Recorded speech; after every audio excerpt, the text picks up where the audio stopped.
Salut à tous et bienvenue sur notre chaîne Grand Destin. Aujourd'hui, nous embarquons pour un voyage extraordinaire à travers la vie et la carrière de Mireille Mathieu, une véritable icône de la musique française. Surnommée le Moineau d'Avignon, elle a enchanté le monde pendant plus de 6 décennies avec sa voix puissante, ses performances vibrantes d'émotion et une présence scénique inégalée. Mais récemment, une nouvelle a ébranlé ses millions de fans. Mireille a annoncé une tournée d'adieu mondiale prévue pour 2025, marquant la fin d'un chapitre légendaire. Pourquoi cette décision? Quels sont les moments qui ont façonné cet artiste exceptionnel? Préparez-vous à plonger dans une histoire faite de passion, de sacrifice et de triomphe. Ce récit, c'est celui d'une femme qui a transformé ses rêves d'enfant en une carrière mondiale, et nous allons explorer chaque étape de son incroyable parcours. Alors, installez-vous, et partons à la découverte de l'héritage intemporel de Mireille Mathieu. Mireille Mathieu naît le 22 juillet 1946 à Avignon, dans le sud ensoleillé de la France. Aînée d'une famille de 14 enfants, elle grandit dans un foyer modeste où chaque jour est une lutte pour joindre les deux bouts. Son père, Roger Mathieu, est tailleur de pierre, un métier exigeant qui ne permet pas à la famille de vivre dans l'aisance. Leur maison, petite et souvent bondée, est un lieu de chaleur et d'amour, mais aussi de privation. Pourtant, c'est dans cet environnement que germe la passion de Mireille pour la musique, une passion qui deviendra le fil conducteur de sa vie. Roger, le père de Mireille, joue un rôle clé dans cette découverte. Lui-même amoureux de la musique, il avait rêvé d'une carrière de chanteur, mais les responsabilités familiales et les conventions de l'époque l'en ont empêché. Il transmet cet amour à ses enfants, et Mireille, dès son plus jeune âge, se distingue par une voix qui semble bien trop grande pour une si petite fille. À 4 ans, elle fait sa première apparition publique lors d'une messe de minuit à l'église locale. Sa performance, empreinte d'une assurance naturelle, émerveille l'assemblée, et elle reçoit une sucette en récompense, un modeste trophée pour un moment qui marque le début d'une vocation extraordinaire. Un jour, dans la cuisine familiale, un événement change tout. La petite Mireille entend à la radio la voix d'Édith Piaf, la légendaire Môme Piaf. La puissance brute et l'émotion pure de Piaf la bouleversent. C'était comme si le monde s'arrêtait, racontera-t-elle des années plus tard. À partir de ce moment, Mireille sait qu'elle veut consacrer sa vie au chant. Elle commence à apprendre par cœur les chansons de Piaf, imitant son style tout en développant une sensibilité qui lui est propre. Cette influence, bien que marquée dans ses débuts, deviendra une base sur laquelle elle construira son identité artistique unique. Mais le chemin vers la gloire est semé d'embûches. À l'école, Mireille fait face à des défis importants. Atteinte de dyslexie, elle lutte avec la lecture et l'écriture, ce qui lui vaut les moqueries de ses camarades et la sévérité de ses enseignants. Une institutrice, en particulier, la force à écrire au tableau devant toute la classe pour exposer ses erreurs, une expérience humiliante qui laisse des traces. De plus, étant naturellement gauchère, elle est souvent réprimandée et forcée d'utiliser sa main droite, une pratique courante à l'époque mais qui ajoute à ses frustrations. Pourtant, dans ces moments difficiles, le chant devient son refuge.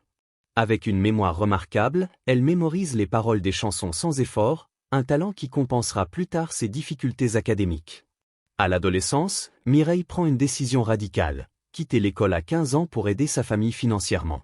Elle trouve un emploi dans une usine à Montfavet, une banlieue d'Avignon, tout en poursuivant des cours de chant pour affiner son talent. Adorée par ses collègues, elle transforme les pauses déjeuner en mini-concerts improvisés, chantant avec une joie contagieuse. Lorsque l'usine ferme, elle et ses sœurs deviennent conseillères dans un camp d'été, mais son rêve de devenir chanteuse reste intact. Une rencontre fortuite avec une voyante marque un tournant. Celle-ci lit ses cartes de tarot et lui prédit qu'elle fréquentera des rois et des reines. Cette prophétie, bien que fantaisiste à l'époque, s'avérera étrangement prémonitoire. Encouragée par sa famille et cette vision, Mireille s'inscrit à un concours de chant local à Avignon, On chante dans mon quartier. Sur une petite scène de 20 pieds carrés, partagée avec un grand piano et des musiciens, elle commence à se faire remarquer. Les premières années sont difficiles. En 1962, elle perd face à Michel Thor avec les cloches de Lisbonne, et en 1963, elle échoue à nouveau avec l'hymne à l'amour de Piaf. Mais Mireille ne baisse pas les bras. En 1964, elle revient avec La vie en rose, un classique de Piaf, et remporte enfin le concours. Cette victoire lui ouvre les portes d'une opportunité qui changera sa vie. Un voyage à Paris pour participer à l'émission télévisée Jeux de la chance, un tremplin pour les jeunes talents. Vêtue de noir en hommage à son idole, Mireille se produit avec une passion brute, mais son accent provençal et sa dyslexie suscitent des moqueries dans le studio parisien.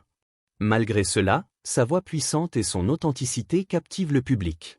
Cette première apparition télévisée marque le début de son ascension, et bientôt, elle attire l'attention d'un homme qui transformera son destin, Johnny Stark.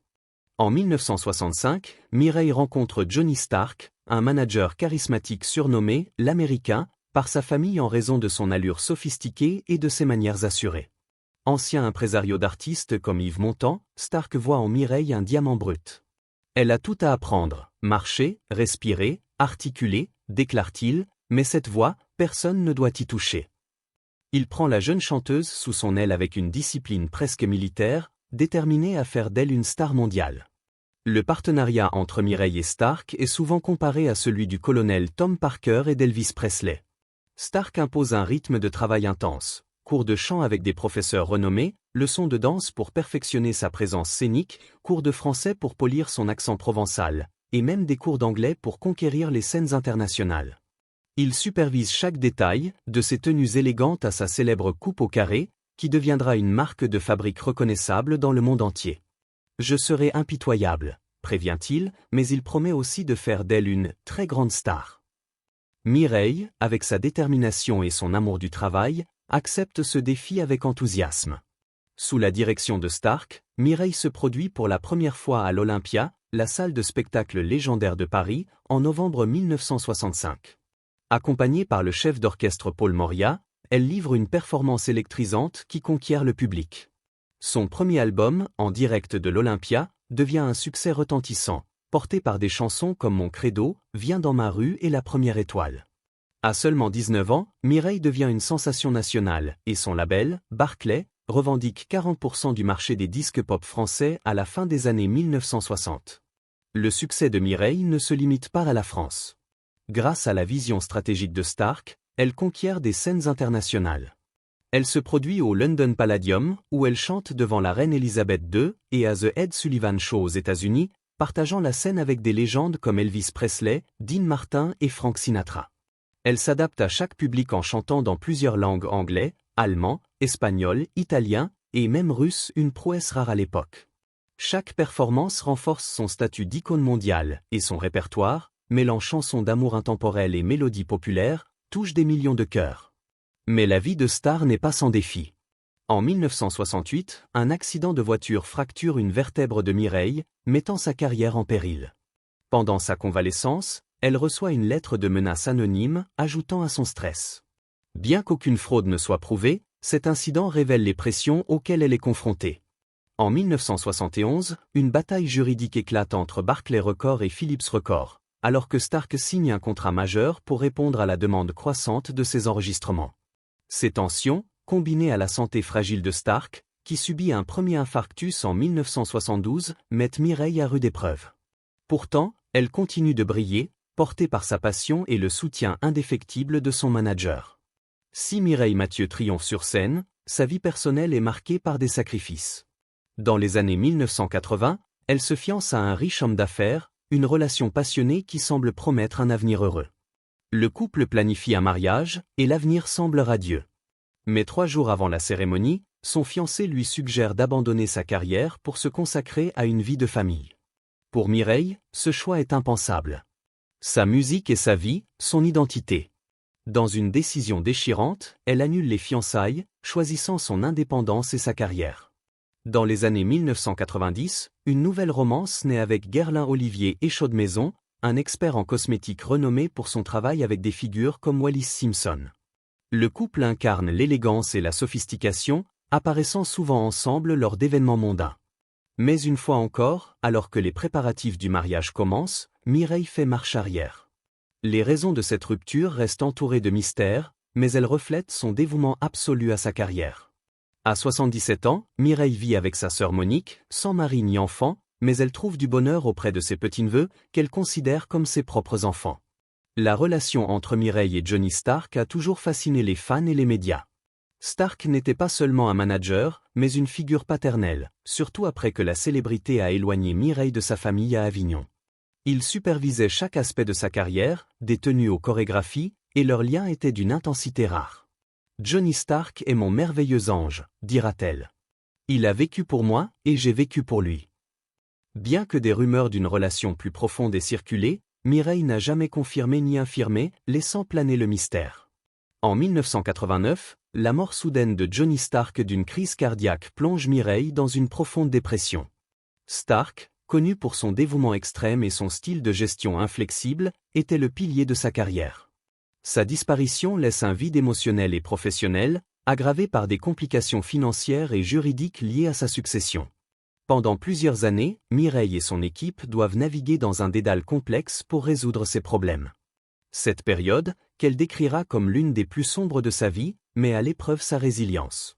Avec le soutien de sa sœur Monique, qui devient sa directrice commerciale, Mireille reprend les rênes de sa carrière.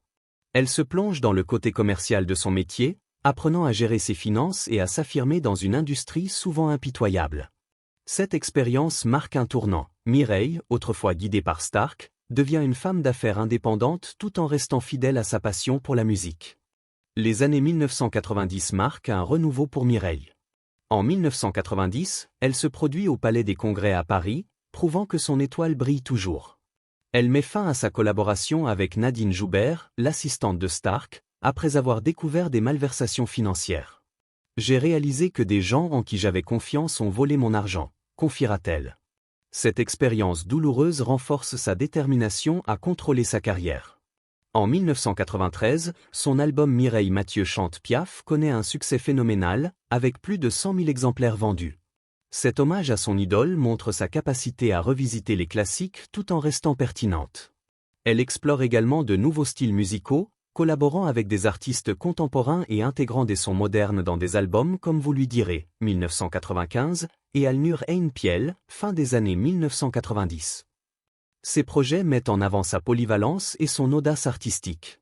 En 1986, Mireille fait l'histoire en devenant l'une des premières artistes occidentales à se produire en Chine, un événement révolutionnaire diffusé à la télévision française.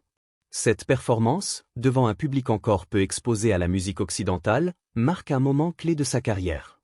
Elle prouve une fois de plus sa capacité à transcender les cultures et à toucher des publics diversifiés. Au-delà de la musique, Mireille s'engage pour des causes qui lui tiennent à cœur. Elle soutient des œuvres caritatives, notamment pour les enfants et les familles défavorisées, en souvenir de ses propres origines modestes. Son humilité et sa générosité renforcent son lien avec ses fans, qui l'aperçoivent comme une artiste accessible et sincère. En 2025, à l'âge de 78 ans, Mireille entamera sa tournée d'adieu, intitulée Goodbye My Love Goodbye. Ce titre, inspiré d'une chanson qu'elle a interprétée aux côtés de Peter Alexander et Florian Silberezan, est un choix profondément sentimental. Planifiée pendant plus d'un an, cette tournée l'amènera à travers l'Europe, avec des performances prévues dans les pays germanophones, où elle jouit d'une popularité immense. Ce sera l'occasion pour Mireille de dire au revoir à ses fans, qui l'ont soutenue tout au long de sa carrière. Dans une interview au journal Bild, Mireille a partagé sa réflexion, la vie d'un artiste touche à sa fin.